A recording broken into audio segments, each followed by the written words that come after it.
ఇలా ఉన్న ఫోటోని ఇలా పిక్సార్ట్ యాప్లో ఇలా ఎలా డిజైన్ చేయడమో చూద్దాం. పిక్సార్ట్ యాప్ అయితే ఓపెన్ చేసుకొని ఎడిట్ ఫోటో మీద క్లిక్ చేసి బ్యాక్గ్రౌండ్ ఫోటో అయితే యాడ్ చేసుకోవాలి. ఒకవేళ బ్యాక్గ్రౌండ్ ఫోటో కావాలంటే టెలిగ్రామ్ లింక్లో ఉంటుంది. యాడ్ ఫోటోలోకి వెళ్ళి ఫోటో అయితే యాడ్ చేసుకోవాలి. యాడ్ చేసుకున్న తర్వాత ఫోటోని కొంచెం అడ్జస్ట్ చేసుకొని క్రాప్ చేసుకోవాలి. తర్వాత ఇక్కడ రిమూవ్ బ్యాక్గ్రౌండ్ అని ఉంటుంది. అది క్లిక్ చేసుకుంటే ఆటోమేటిక్గా బ్యాక్గ్రౌండ్ అయితే రిమూవ్ అయిపోతుంది. లేయర్ ఆప్షన్ మీద క్లిక్ చేసి యాడ్ చేసుకున్న ఫోటోని లాక్ చేసుకోవాలి. యాడ్ ఫోటో మీద ట్యాప్ చేసి ఒక కప్పు ఫోటో అయితే యాడ్ చేసుకోవాలి. గూగుల్ నుంచి డౌన్లోడ్ చేసింది. ఫోటోని ఇట్లా క్రాప్ చేసుకున్న తర్వాత రిమూవ్ బ్యాక్గ్రౌండ్ మీద ట్యాప్ చేసి పర్సన్ బ్యాక్గ్రౌండ్ ఉండేటట్టు యాడ్ చేసుకోవాలి. ఇక్కడ లేయర్ మీద ట్యాప్ చేసి యాడ్ చేసుకున్న కప్పు ఫోటోని డూప్లికేట్ అయితే చేసుకోవాలి. ఇక్కడ ఎరేజ్ ఆప్షన్ మీద ట్యాప్ చేసి ఫింగర్స్ కనబడేటట్టు ఎరేజ్ చేసుకుంటే సరిపోతుంది. ఓపెన్ చేసిన బుక్ ఫోటోని అయితే యాడ్ చేసుకొని రిమూవ్ బ్యాక్గ్రౌండ్ చేసుకొని ఇక్కడ లేయర్ ఆప్షన్ లో బుక్ ని పర్సన్ బ్యాక్గ్రౌండ్ పెట్టుకుంటే సరిపోతుంది. డ్రా ఆప్షన్లోకి వెళ్ళి సెకండ్ బ్రష్ని సెలెక్ట్ చేసుకొని అడ్జస్ట్మెంట్ చేసుకొని కొంచెం హెయిర్ అయితే ఇలా ఇంక్రీజ్ చేద్దాం మనం.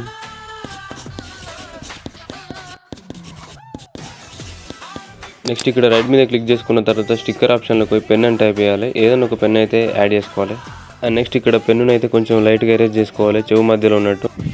నెక్స్ట్ సేమ్ అదే స్టిక్కర్స్లో లెన్స్ ప్లేయర్ అని సెర్చ్ చేసుకొని ఈ ఫోటోని అయితే యాడ్ చేసుకోవాలి. ఇక్కడ బ్లెండ్ మీద ట్యాప్ చేసి స్క్రీన్ సెలెక్ట్ చేసుకోవాలి. ఇక్కడ లేయర్ మీద ట్యాప్ చేసి సేమ్ ఫోటోని డూప్లికేట్ చేసుకోవాలి బ్యాక్గ్రౌండ్ యాడ్ చేసుకునేందుకు.